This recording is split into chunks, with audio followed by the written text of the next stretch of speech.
Hey, guys are here with Total Geek Live. With me, as always, is Baltimore, Guy, and Danny. What? What? Well, so we are gathered here today to. No, wait, that sounds a little formal. Sounds like somebody's getting married. Whoa, what? uh, Slander. spoiler alert, no one got married. We're talking about Stranger Things 3. uh, Yes, the third installment of the hit Netflix series, The Reason Lots of People even have Netflix right now. It is basically Netflix's Game of Thrones at this point. I'm Yeah. sure a lot of people Reach sign to up season for. 8. Yes, let's hope. Although, I wonder if they'll go to 11. Hmm. Hmm. Anyway, Aw.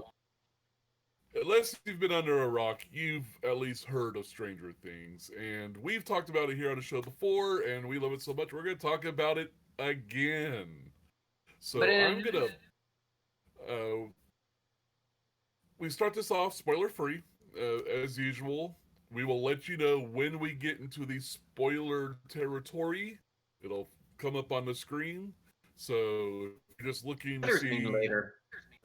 Yes. It's spoilers. It's spoilers. So, I'm going to pass this off to who wants to kick off with their just overall impressions, not impersonations. Although, if you want to do an impersonation of one of your favorite characters, have at it. There you go. Baltimore, Here. you There's win my the impression of you Will. win the Oh yeah. segue. Well, through the force of power, I guess, right? Um, no, this is. I mean, the wait was worth it for sure. It's been quite a while since we've been back in Hawking, right? Hawkins, Hawkins, Indiana. Hawkins. Yeah. Woo. Um, no, so and this is one of the things. Like this series kind of bears repeat viewing, which is something that's kind of nice because then there are all these things that you pick up again. From first season, second season, now this season, that you're like, oh, okay, I get why this happened, and the connections really are, paying off. Um, I thought this season was probably its strongest and its best yet. I thought the characters were really, really great. The new characters were amazingly fun and different, and they brought such a new energy to bounce off of the other characters. I thought that was really wonderful. I really enjoyed the writing. I know there's probably some, contention. That's okay. We are allowed No, that's to perfectly like okay. and not like. But I think overall, I thought the show did a very good job of uh, servicing the story, and I'll leave it at that until we get some spoiler moments. Right on. All right. Guy, you're quiet. What are your thoughts? I'm listening. Right. I have to agree with the overall of I've really enjoyed this series as a whole. I think season 2 was just slightly weaker just because of that weird one-off episode. I mean, they tried to do something different. It just didn't work. I mean, you could technically remove that an adventure and it wouldn't really affect anything. But I felt 3 was consistently stronger and a lot of fun. I felt in many ways this one was creepier. They definitely ramped up the special effects budget and it felt more cinematic. Threat Well, they felt had more real. sponsor money. Coke money. Oh my God, when Lukas shilled that during the grocery store scene, I was just like, are you kidding me? Yeah. But Yeah, it they're was making so that sweet, blatant. sweet Walden book money. Oh, too soon. All the books. Oh my God. Yeah, StarCourt Mall hit me in the heart because I experience and they made it look like a legit 80s mall and lots of great throwbacks, a lot of nostalgic feels. that the new characters were great. Both Erica and Robin. I think Erica had the winning line with "You can't have America without Erica." Yeah. Was probably the greatest thing in existence. Yeah. Steve Harrington's hair, I feel that should win a Nobel Peace Prize for just the sheer magnificence of it. Big highlight, I'll save till spoiler parts because, yeah, you probably on that is as musically inclined as it was. Mm-hmm. I had fun with this season. It ramped up, it got creepy, it tried some new things, and I felt it hit it. Right on. Next up. Yeah. So I'm in agreement with you guys. I think 3 is probably the strongest of what we have been given as far as the Stranger Things series goes. The writing was awesome. The acting was awesome, both new and old.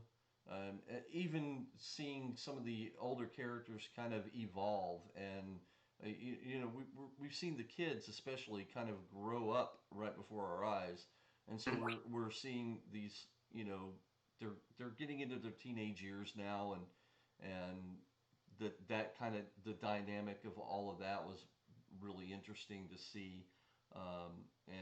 So who is the real villain of the show? Puberty? Puberty was the villain of the series.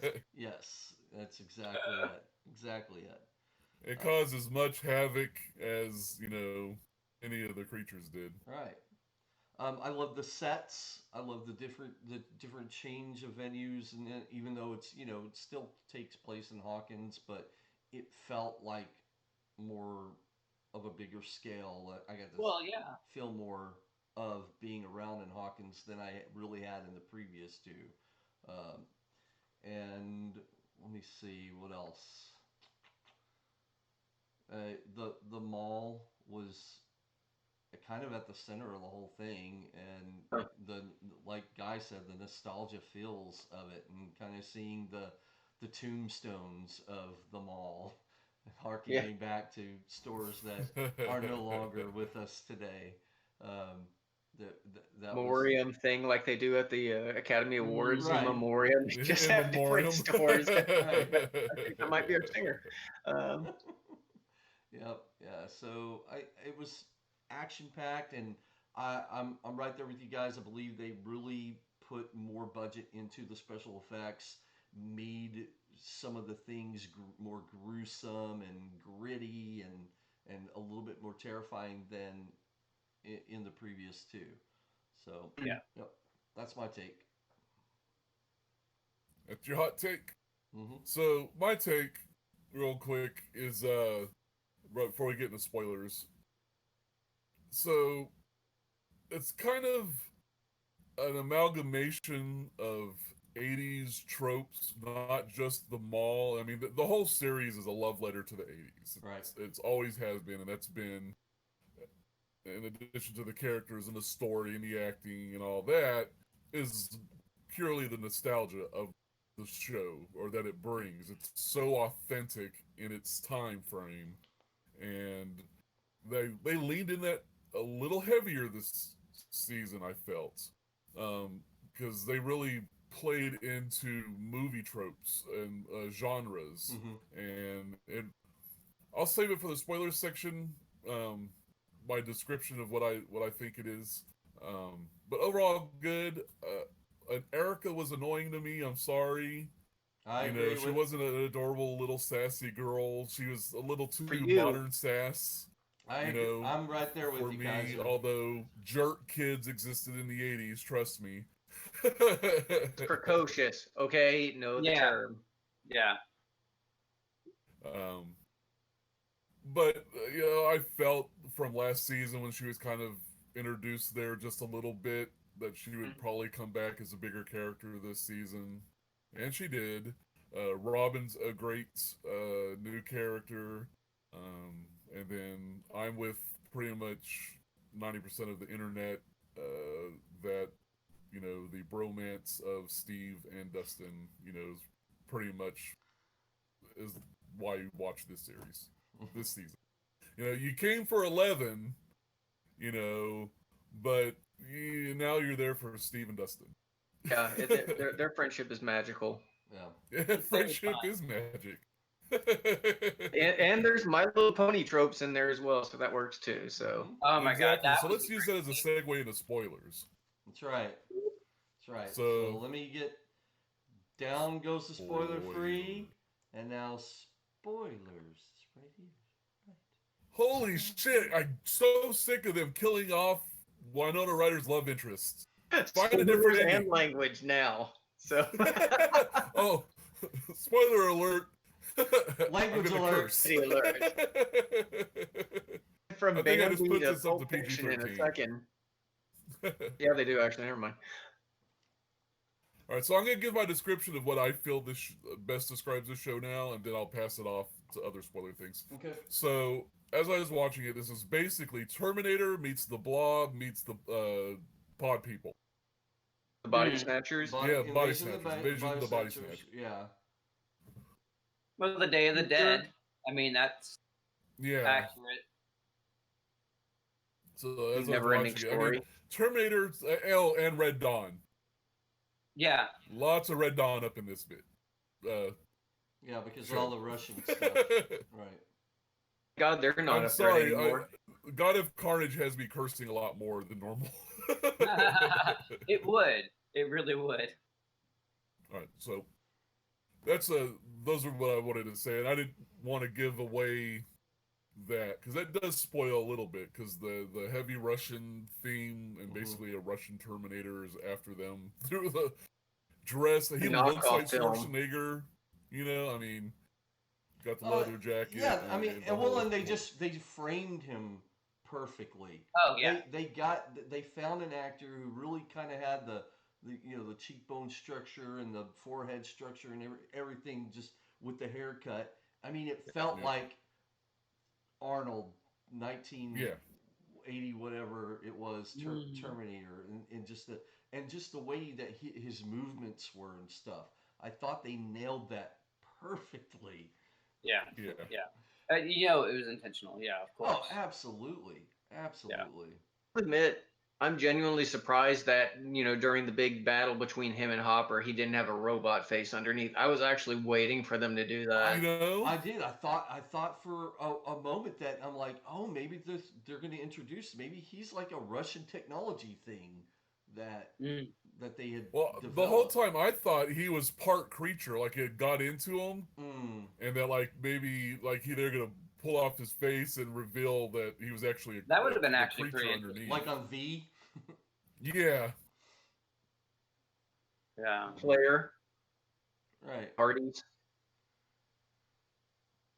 I get the product placement integration. I know that's a huge thing, and I can kind of forgive that because I know that's where they need to get this money because Netflix is no ads; it doesn't get money from that, so they have to integrate products into it.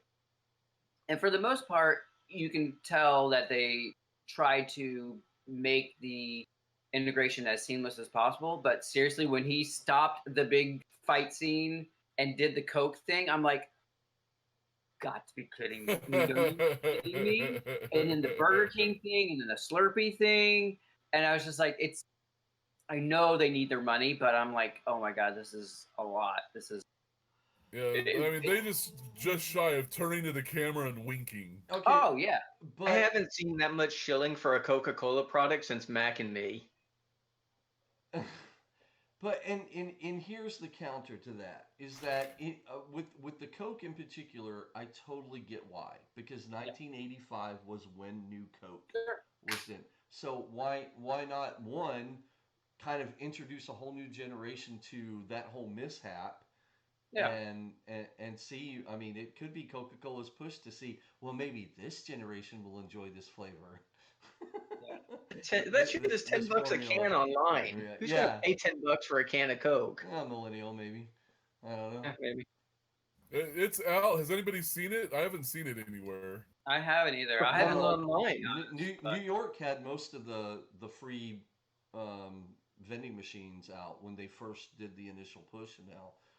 But I've not seen any because, to my knowledge, you have to go online and buy like a certain $40 pack of thing, and then they send you 2 cans of New Coke to go along with your order.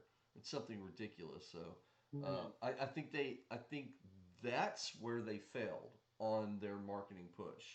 If they really wanted to drive it home, that they should have made it easier to get into the hands of the average consumer, even for just a temporary time. Because harken back to the Spider-Man Far From Home, Dr. Pepper had a berry flavored limited edition Dr. Pepper, and it was out on the store shelves. Now it's not now. Yeah. I can't find it anymore, but it was there for a month or two, and I tried it. Or the best one of all, the Ecto Cooler Right, the Ecto High Cooler. C. Mm-hmm. Yep. Yep. Well, you also have the difference between Marvel 2016 making Ghostbusters money was and Ecto Netflix Cooler. money. Right. So there's, Yeah. But- Yeah. So I can understand now. Now I'm also kind of proud of them that they didn't push it over too much. You know, we had the Coke, we had the Burger King, we had the Slurpee, but at least Scoops Ahoy wasn't just Baskin Robbins, 31 flavors. Yeah. right. I mean, they could have really pushed that, and we would have seen Baskin Robbins logos a lot during the series had they done that. So I'll But give them kudos. they had to for use that. the sailor uniform as the gag when they get captured by the Russians. Right. Because, Yeah, but they could have easily played it off that it was a nautical theme for Baskin Robbins for the summer or something. Oh, yeah. You know? Kid And from because, Cracker Jack. and I say this because if you actually go into a Baskin Robbins now, they have a photo thing set up that's Scoops Ahoy. Jack Black on his Instagram took a picture of him putting his head through of it. So Baskin Robbins is part of this marketing thing. Yeah, they are. But they just didn't get a lot, or they didn't get any in the show itself. So how well do licensed food products actually work for something? I mean, how often do you really see them out there in the market? Yeah, pretty much. I'm looking around. Like, I have a question in regards to the Russian installation underneath StarCourt Mall. mm-hmm. How the hell did it get there? Right. That construction itself is going to take years and years and years, and we're just led to believe that it just happened in the year between. Not even. I don't think it's a full year between It's not. end of 2 and start of 3. No, it was October to July. Right. So like how that's the confusing part to me. And that kind of takes me out of the story itself. But it's still I do enjoy the world, the making it more global threat. Yeah. I agree with you. It really it was a WTF moment, and I would have liked a little bit more explanation to it. Was Russia really there the whole time while the I forget what it's called, but that other building that was doing all the stuff was the facility? Yeah, the facility or whatever, was there, and this whole time there was like this Russian underground thing, and maybe they were like, finding ways to steal secrets and all that kind of stuff. Probably. But a little bit more, then it would explain, this has been here for like 10, 20 years, and it's just now coming to fruition. Well, in the first or second episode in season 2, we had the crazy guy who comes in and helps Murray, I think his name. He actually tells Hopper that there's Russians infiltrating Hawkins. So they did kind of lay a little groundwork for that, which I appreciate. So fast. Yeah. Maybe Russians are just really good at construction, and they have like doozers working for them down there. Maybe. But speaking of the Russians, man, same thing for Walden books, man. You got to pour one out for Dr. Alexei. That was like the saddest scene ever. I was like, no. Alexi. Yeah, Alexi. I He's got much love on the internet. Really? Yes. but, oh my God, it was so there sad. are so many people just absolutely infatuated with him now. He's the new Barb. Yeah. Yeah. Yeah. Bob. Except like a lot more girls want to like date this guy and stuff. It's kind of weird. Yeah, But- wow. For being the representation of like the evil side, he was probably one of the more wholesome elements of the whole season. Yeah. Well, yeah, Totally agree with that. they tried to make that case. Yeah. Oh, dude, I stood up when at the fun fair or whatever when Hopper is standing right in front of the gravitron. Mm-hmm. I stood up and I was like, yes! And they actually go inside of it and have this whole argument in it, and I'm like, oh my god, this is so much waves of nostalgia because that was my favorite ride I did like that one at the too. carnival. Favorite. I love the gravitron. Oh, so that was a hyped moment for me. That and the Funhouse, because I went to one of those just like that in San Diego. Mm-hmm. Remember that thing? I think it was at the Del Mar Fair, and they had that, but they had a whole ride which was like the spinning multi things, but it was based off Magnum PI as its subject matter. So It's you're in the real helicopter or the car? spinning thing, like the 3-prong octopus thing, but it had all the spinning things on the side. It was based off Magnum PI. It was like living the life of Tom Selleck. It was beautiful. Was it called the Mustache Ride? I think that's different. Yeah, that's a whole nother mustache, right? world. Go away. Shoo with your just tainting my memories. Yeah, I mean the fun fair was really cool. It, like again, hit all the nostalgic stuff and Yeah. Um, I still have no love for the reporter and photographer characters, Jonathan and God. what's the girl's name? Nancy? Nancy. I mean, I do not care for them one bit. Do they get some good moments? Yes, sure. But I don't care for them. I don't want to see them. I don't care about their story. It interests me zero. And I remember us talking about Billy in our review for season 2, Mm-hmm. and you're like, "Oh, I've heard they're going to redeem him. They're going to make him better in season 3." I don't care. I still don't care.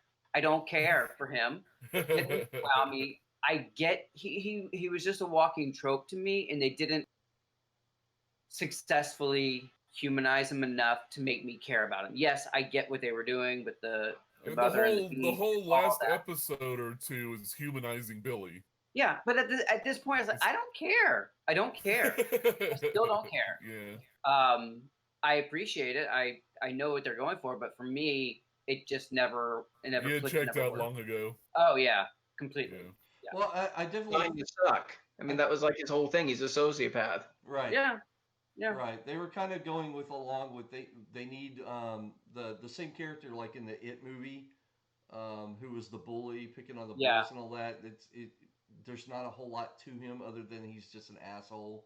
Yeah. That's what I felt that Billy was. There wasn't any. He was redeeming very things. Stephen King villainous. Yeah. Yeah. Yeah. No redeeming qualities whatsoever. Yeah.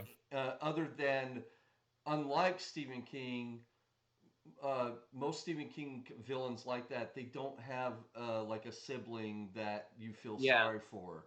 Where in this is you do feel sorry for his stepsister and all that, because I remember even hear her saying at one point in time, I hope it's not him, or I hope something like that. So I see where they were going with that, but that whole link there felt really weak at points. But it He just stuck seemed towards like her last season as well. right. Yeah.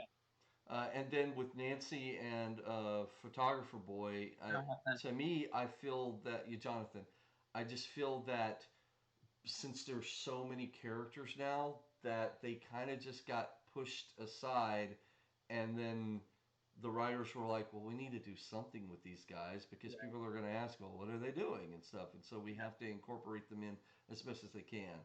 And I feel sorry for the actors, you know, that they've been put in those particular characters, because I think there is potential for both of them as far as acting is concerned, but they're just not given a whole lot of material to work with. And at this point they should have just been killed off. Yeah, Put them out of their misery. Put them out of Baltimore's misery. Right, because then then you would have a little bit more loss with Mike having lost a sister, and Will and Will losing his brother, which could lead possible potentials for Will and Mike to kind of have some bonding moments about, well, we both lost a sibling, an older sibling, kind of thing. We'll have big bonding moments, because that was the other thing, is that while I love the whole bromance between Dustin and Steve, we had that also in season 2. Okay? Yeah. And I wanted some different matchups in this one that I didn't have in the previous season. Yeah. And so I liked that at one point Dustin was stuck with Erica. And even though I'm like with Kaiser, I didn't like Erica enough. I felt that she had some great moments, yes, but she felt too much of a 2019 character put in the 1980s. I think that's a fair, argument. But yeah. But I liked how they had that moment. I liked how. I'm trying to think of another team up, and it's losing me. But there were little moments, but I just wanted a whole lot more of, well, let's interactions. Let's take these other two characters who have not had to deal with the situation. They all have this experience of dealing with the Mind Flayer and all of that, but let's see how these two work together with that. So. Well, like Elle and Max, I liked them getting moments together. I thought that was a good pair off. Oh, that was great. Yeah, that was great. Absolutely much needed. Yeah. I like the interesting things I think they did. That was one of the better written scenes, was when the four groups basically came together for like the 7th episode of the mall. I liked the way that they kind of not only caught the audience up to date, but also the characters with each other. And it was like super rapid clip. It was like, who's this? I'm Robin. And we did this. And this is what we did. Oh, that leads to that. And it was like super fast and caught you up in like, what, 2 minutes? Right. Yeah. Really well done. Yep.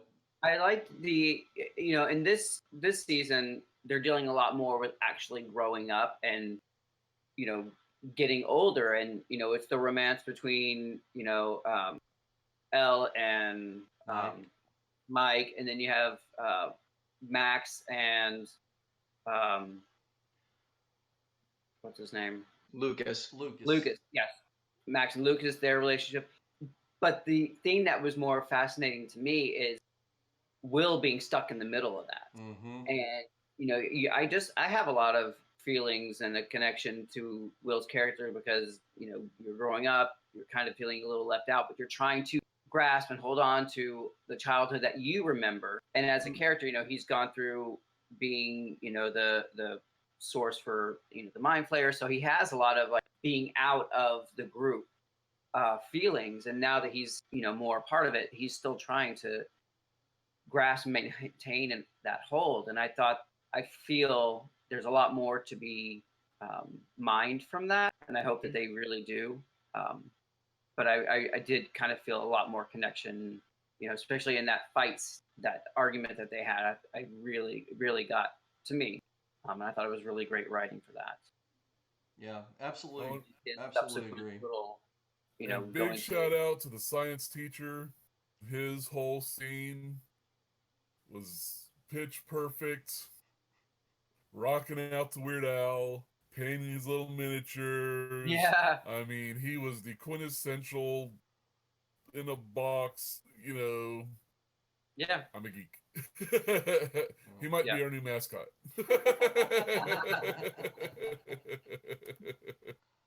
Yeah. I think the show's really good No. at subverting tropes and not in like the Last Jedi way where it's just here's surprise whatever. They actually try to make sense. Like Steve was the dick of the first season, and it's like he wasn't likable, and then they went and made him awesome, and then they just continued to make him awesome and a really likable character. Hmm.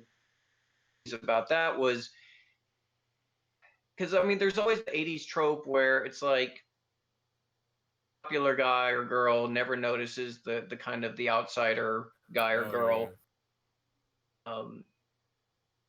It personally wanted Steve to have a win in the sense because he's grown so much as a character and matured and evolved, and I kind of felt like he kind of needed his relationship connection. Uh, but they decided to go a different way with Robin, and I felt it was a very good way of presenting that because it's just she was interested in him not because of his hair, but just because of the attraction that he brought on himself from other girls. And they handled it well. And I mean, that's something that's definitely not a subject that they'd ever really broach in the 80s. Right. And it was just kind of like, oh, okay, cool. Anyway, and then they just continued to joke on, and it was fine and great and everything else. And I felt it really worked well. And at the end of the day, they're just really good friends, and she definitely has his back. Yep. Yeah. And I Yeah. thought that was a really nice presentation. I really loved Robin. I thought she did a great. The character was really really great. Integrated in, and the subversion of the trope, like you're talking about, Guy, was really well done. And that entire scene between the two of them in the bathroom, Mm-hmm. that was one, brilliant writing, two, great acting, and just a Mhm. really wonderful moment to break it down, let it hang, reveal the truth, and move forward. And I really appreciated them doing it, because they didn't Yeah. have to. It certainly wasn't a, uh, it was good. I liked it. And I like her. I think she brought a lot. Yeah, it was presented as, oh, okay, you really liked her. She was the worst. And then it just Yeah. kind of went, Yeah. And Dustin sees it right away. He's like, dude, you got the perfect girl right in front of you. Yeah. She's not my it was type. smart writing all the way through. Yeah. And I thought it was great that they didn't have Eleven save the world for the third time in a row. They broke her. Yes. Mm-hmm. She will be Yeah. fixed. I'm sure she will. Season 4, 5, 6, however far they want to go with this. Don't go to 8. Uh, but uh, changes they had to rely on some other things instead of 11 just Mm-hmm. down left and right. Yeah. That, like, for example, when they're in the mall with the car and trying, she's gonna try and move the car back, and then they all have to come together and use their ingenuity to take those big heavy Poles. yeah, the poles with the Stanchions. weight at the bottom, yeah, and like that.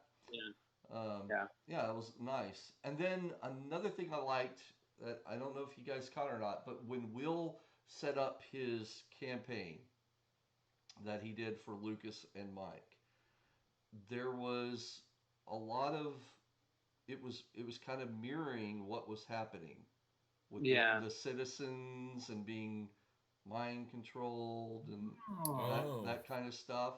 Yeah, there's a lot Nice of catch.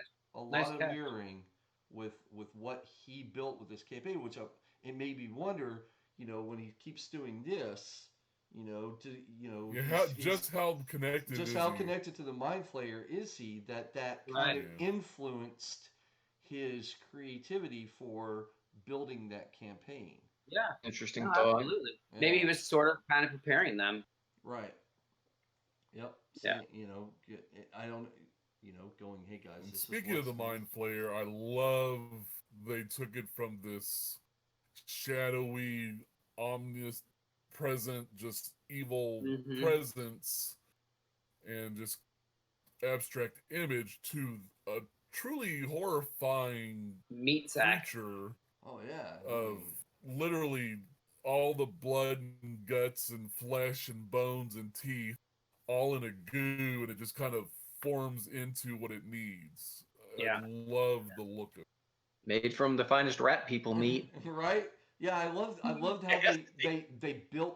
built that up. You know, you start with the rats Yeah. and them turning inside out, which kind of felt like the whole upside down to me. Yeah. And then that whole it coming out of the goo of it and forming its own self, and then Yeah.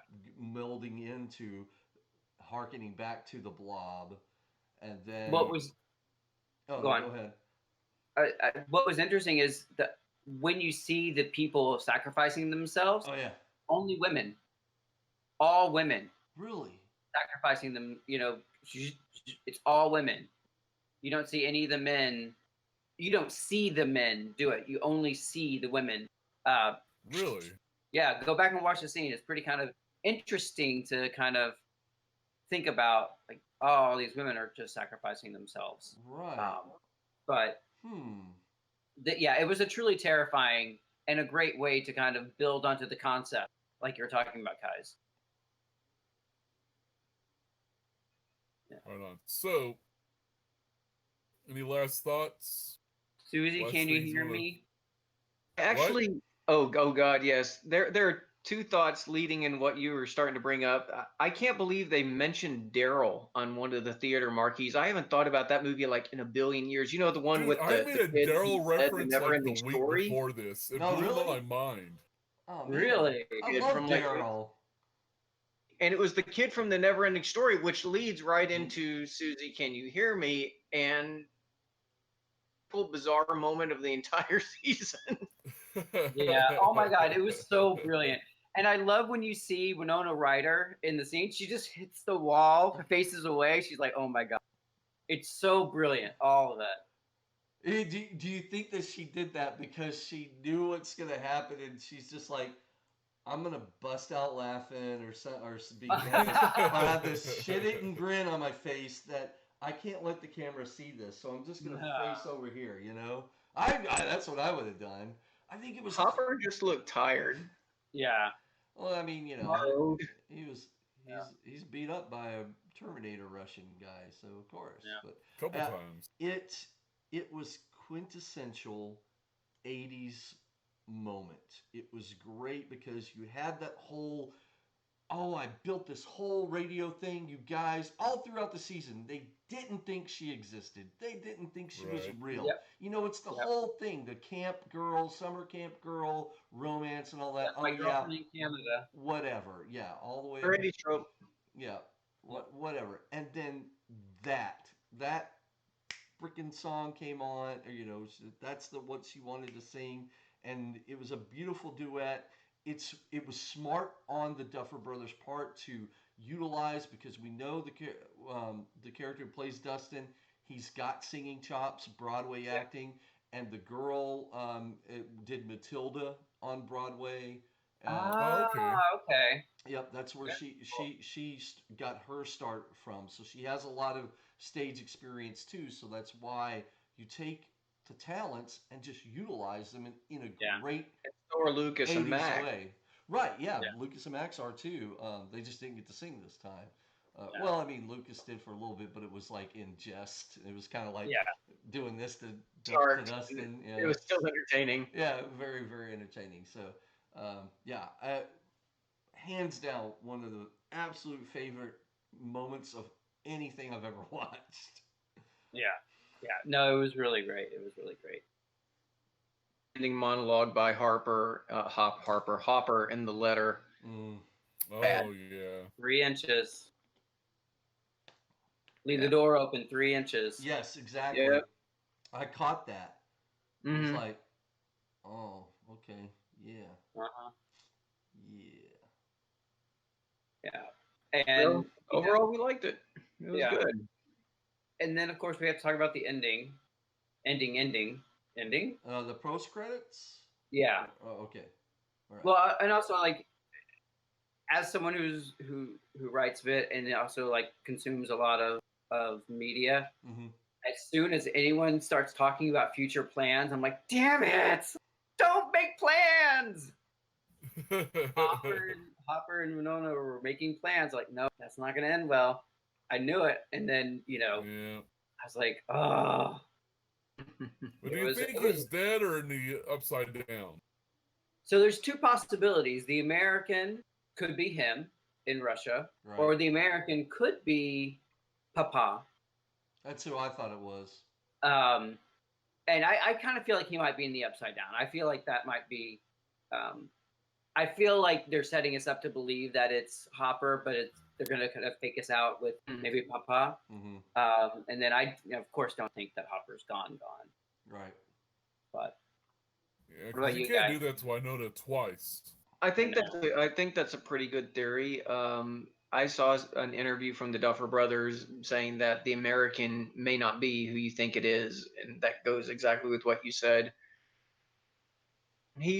Hopper is kind of the Han Solo of this thing, that he's like the main hero that gets taken away, sort of thing. Oh yeah. I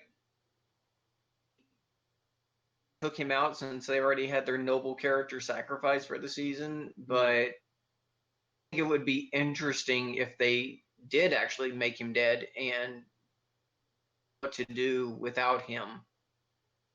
Yeah. Go either way. I'd certainly love to have him back, but it would, and I'd hate to lose David Harbour's. He's really good, but it would be interesting to see what they would try to accomplish without him. Yeah, it's not like he's gonna be off busy filming, Hellboy 2 and 3. No. No, but he might be in. What was the other thing I heard he was getting in? It wasn't a Marvel thing. It was some other franchise that's kind of courting him. Yeah, I've heard that too, but I can't remember what it was. Yeah. Yeah, so am I wrong? I swore I thought I heard the Duffer Brothers saying they were only doing 3 seasons of this. Like No, they're didn't doing want 5. it to go on No, forever. they say at least 4. Their hopes are total 5 if they can get everything what they have planned done. They believe 5 is like the main goal. But at least 4, they want to leave out on a high. They don't. Yeah. They've seen what some other other people have done, and beat a dead horse kind of thing, and they don't want to do that because they don't want to do that to their fans. They actually are more respectful to their fans than a lot of creators nowadays are. Yeah. So. Out on a brief high, then finish line. Yeah. Exactly. Yeah. So.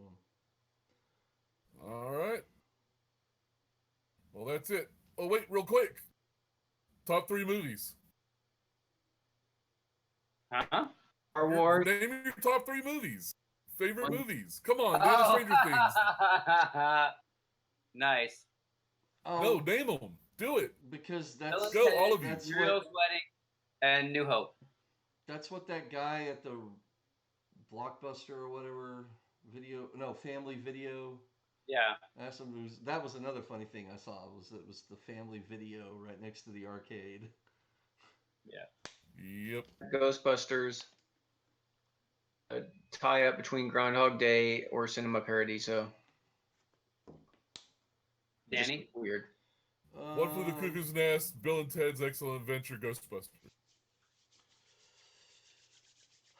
Goonies. Did Danny name his? The Goonies. Travel Guy. A Christmas Story.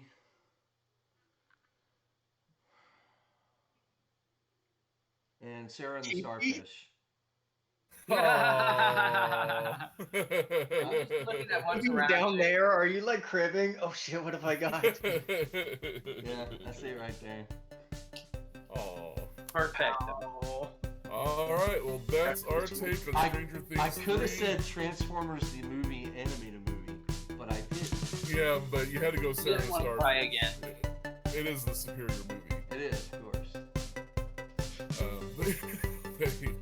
Let us know what you guys thought about Stranger Things 3, either down below on any of our social media at Total Geek Live on Twitter, Facebook, and Instagram. Hit us up on Patreon. If you want to be one of our Patreon supporters, Patreon/Total Geek Live. But as always, It's all geek to us. Bye. Bye, y'all. Keep strange. Things. Never leave.